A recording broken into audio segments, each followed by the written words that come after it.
back in 2010. I don't specifically know why, but early in the morning, I distinctly remember it was early in the morning. Some a voice in my dream. From what I understand, it's a voice from my dream. Shouted, "Be true, and you shall be victorious." I didn't understand it then, but it re- the voice shouted so loudly that I was jolted awake. The thing there is that when that happened, I woke up. I woke up with a sense of feeling that, well, tell you the truth, with a sense of feeling that God just spoke to me, and that's what He said: "Be true, and you shall be victorious." Back then, I didn't understand what it meant. As I woke up, I don't even know why that was a message for me. Why was it given to me? Why was why that message? Why be true and you shall be victorious? But the thing there is that the voice shouted so loudly that it etched itself. The message etched itself within my psyche for the whole day of that day. The thing here is that about 3 days later, yeah, I think it's about 3 days later, our office had this, what do you call this? Somewhat of a witch hunt. The owners of the company wanted to kick out. I don't know if they really wanted, or they just wanted to streamline the personnel of our whole group. Okay, we were a group of people in our company wherein I could describe that we were like family. Everybody knows each other. Everybody knows how to treat each other, how to talk to one another. It's just like a family. The thing here is that the company bosses uh, got the notion that certain members of our group are, well, let's just say, okay, let me use the word corrupt. Okay, were compromised. Okay, their work ethics were compromised. And the thing there is that on that on that third day, okay, of the witch hunt, it was my turn. I was one of those who were accused of being compromised, and that my work, that I was sacrificing the quality of my work so that I could do some side jobs. Okay, back then, instead of calling it a side job, I actually thought of that extra job that I was doing as extra work for the company itself. It was an extra job that I was not paid for. They did not pay for it. They did not even give me overtime for the jobs that I did. I went to events, wrote about those events, and most of the articles that I wrote were published. Well, my mom was very happy to see that my name, well, my name and her last name was in the papers at that time. The thing here is that that's the only happiness that I got from it. I was not paid. I was not given any other compensation for it. I just liked writing about the things that I experienced when I was attending the events. Well, the thing here is that the company thought that I was attending those events and overextending myself or promoting myself as other than what I am, which back then was webmaster and webmaster of our our company. The thing here is that uh, not only was I a webmaster, but I was also a writer as well. So I knew how to write. So I was actually contributing to the company. But they did not recognize it as such. They thought that I was trying to do some side work, wherein from the events that I've been attending, I've been trying to uh, promote myself as a reporter, which was not.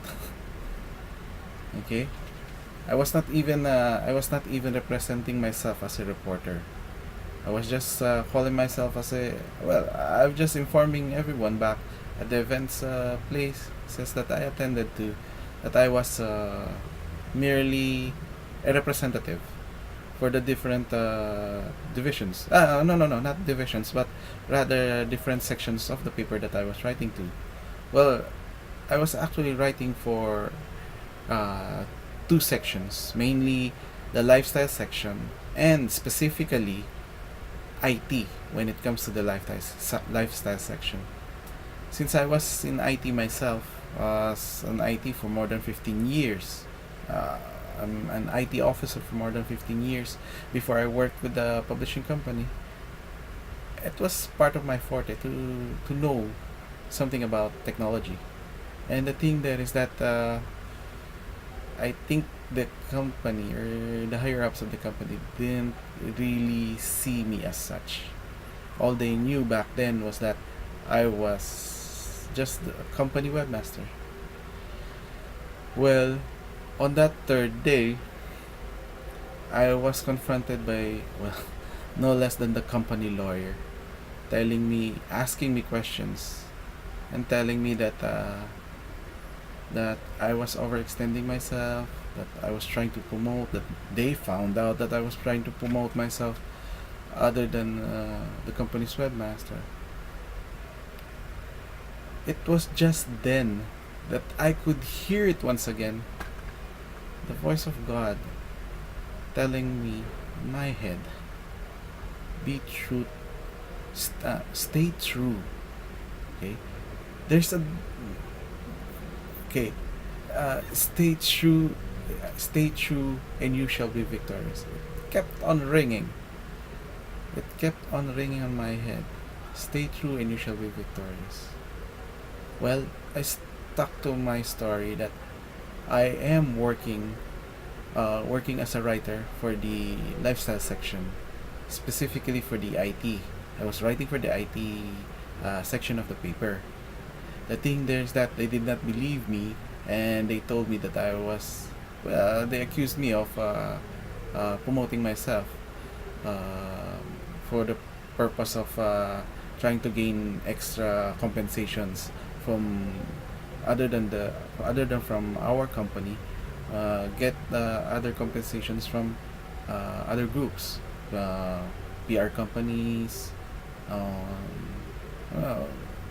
well, the PR companies for one. Okay, the thing here is that I stuck to my story. I told them that I don't even get paid for the articles that I write.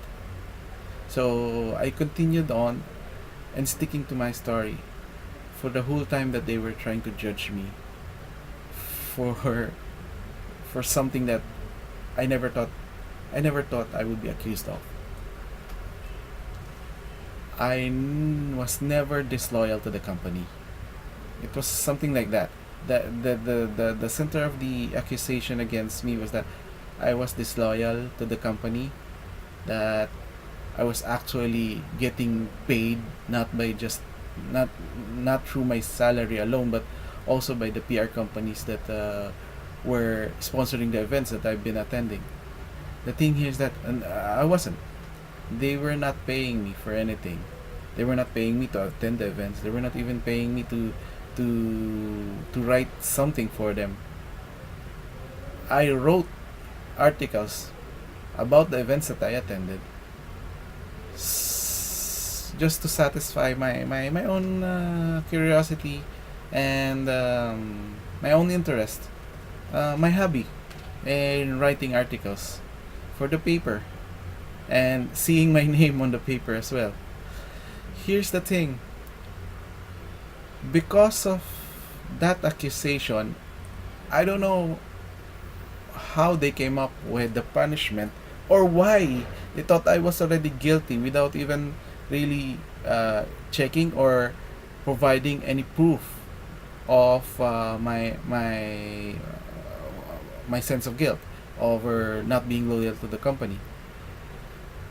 I was just immediately suspended uh, while investigations are undergoing. I was totally surprised. I worked for that company for about, at that time I was already working for that company for about 5 years already.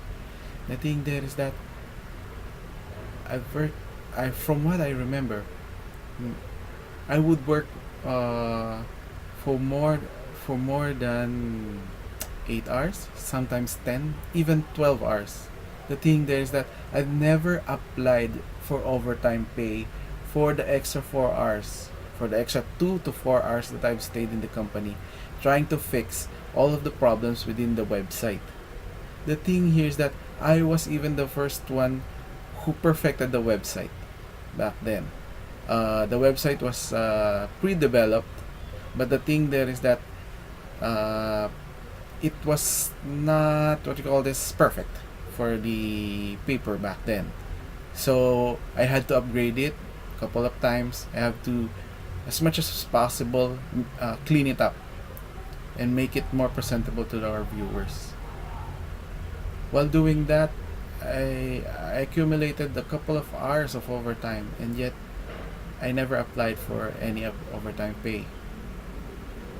The thing here is that those were not recognized as part of the proof that I am loyal to the company. I was suspended, and from my counting, I remember I was suspended for exactly 30 days. The thing here is that I know it was God who spoke to me and told me to stay true and you shall be victorious. I was told I was suspended. I felt peace. I wasn't worried. I mean, I wasn't going to receive a whole month's pay. They're going to dock my whole month's pay for that month. And from what I remember, it was in October as well. It's October right now. But back then, it was also in October when it happened. The whole month of October, I wasn't paid. There were the company suspended me without pay. But I wasn't worried. I was even happy. Personally, I was surprised myself. But yeah, I was not worried at all. There was no worry. Like there was no heavy feeling. There was no weight on your shoulders. There was no worry at all. There was just total peace. I was happy. It was like I was going on a vacation for a month. That is how I felt. Every day, my I would call on my bosses, which supported me totally, 100%. My immediate bosses, my supervisors, my the chief editor at that time, the the the editor of the live section, the other editors that I know, my office mates, they all knew me, and they all knew how hardworking I was and how loyal I was with the company. They all supported me, and they all kept texting me messages that, don't worry, we'll sort this out, we'll send information to the big bosses and inform them about how loyal you are to the company, and don't worry, we will do our best to fix this up, we'll fix this problem. It was not their words which calmed my senses, or which calmed my heart at that time. It was again and again that message that uh, that ran back over and over again, that said, "Stay true, and you shall be victorious." I was unworried. It was just a good feeling that to know that my friends, the people that I consider of my family back at that work, to support me. That's good. That's fine. But having God's voice within my head really took all the weight off. There was no worry. I wasn't afraid that I will lose my job. The thing there is that after the 30 days, exactly after the 30 days, I told my wife, don't worry about anything. My wife found out that I have no work, that I won't, that I was suspended 2 weeks after I was suspended. She was surprised that I was mostly at home at that time, and she got curious and asked me, and I couldn't hide it anymore, so I told her that I got suspended. She was so afraid that I will lose my job, so she got worried, and I told her, no, don't worry. I couldn't actually tell her about my dream. I don't know why. It's just that I want to prove that what I've heard is God's voice and God's assurance that He will take care of me and my family. The, so I didn't tell my wife about the dream and about why I'm so sure that there's nothing to worry about. The third week of my suspension, the third week of my suspension, she got so worried that she started nagging me about, check up on work, try to find out what you have to do, try to send letters and tell them why you shouldn't be fired, or why you should go back to work. Tell them. And she kept on nagging me. I think it's about 3 days that she kept on doing that, and I kept on telling her not to worry. Don't worry, nothing will happen. On the third day that she nagged me, I told her, on the 30th, whatever or everything that you've instructed me to do, I'll do it on the 30th. If still nothing happens on the 30th, I will do everything that you said. But the thing there is that I already knew that on the 30th, God would act, and I'll be back at work. And still I could hear the ringing in on my head saying, be true and you shall be victorious. The 30th of October, the next day, okay, I went directly to the office, and my editor-in-chief happily welcomed me back along with everyone else. He told me that not to worry, that everything is fine, and that I can go back to work. Which is why that next day I immediately went on to work and did my regular thing. I updated the website, I maintained the website, I monitored whether there are problems with the website. Here's the funny thing. Our section, the IT section, which is where the web division is underneath, lost its IT supervisor. because of that witch hunt. So at that time, we already knew we don't have any we don't have any IT head because of the witch hunt, because of the problem that the witch hunt at the company has caused. We lost our leader, so since we lost that, most of the IT personnel, including me, identified as an IT personnel as well, we didn't know our current positions already. Okay, we were overlapping on all of our jobs. Since I'm in the IT, in the IT business, I knew how to fix computers. I knew how to administer servers.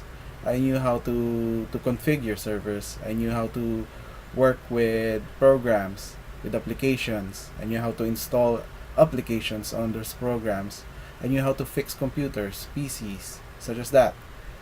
All of the things that I could do are also the job of my companions as well, my comrades at the IT department. I had an editor for the website. I had the IT division. The IT division had an editor for the website, had the website supervisor, which is me. We had a website associate, okay, and then the IT itself, they had two technical personnel, okay, left back then. We had the technical personnel for the magazines and the technical personnel for the newspaper. But the thing there is that we also had an associate technical personnel for the newspaper as well. So there were 6 of us back then, but nobody knew who was going to lead us, who was going to tell us what to do that every day, our duties for every day. Nobody knew who's going to take responsibilities whenever problems occur. No one knew that. Being someone in the IT industry for more than 15 years at that time, I already took the initiative. I wrote, I think, 3 pages. 3 pages worth of informations informing our bosses, the big bosses, on what are the strengths of each of the individuals in the IT group. There were 6 of us. And I also wrote information that how best the IT should go about their work. I presented it to our publisher, which is the immediate boss of my chief editor. The thing here is that I don't know if he was impressed or what, but after reading it, he asked who wrote this. And at that meeting, he met all of the IT. At that meeting, he told I told him that it was I who wrote that, and then he asked, "How come you know how to write something like this?" I told him I've been an IT officer for more than 15 years. I just volunteered to work here as a webmaster since that's the only opening you had when I applied for a position in the IT department. Even though he was surprised at it, he immediately said the IT division has to have an IT supervisor. Would you like to have that position? The thing here is that he wasn't only offering me a position or a title, he was actually offering me a promotion from a webmaster directly to become the head of the IT division. Once again, the voice rang, "Be true and you shall be victorious." Indeed, it was God who spoke to me that night, jolting me awake, telling me, "My friend, don't be afraid of the challenge that's about to come your way. I will be there. I will comfort you. I I will guide you. Just be true, and you shall be victorious. I am Eric Losloso, and that is my testimony on why I know God is alive. God is alive within me. Thank you very much. Good day.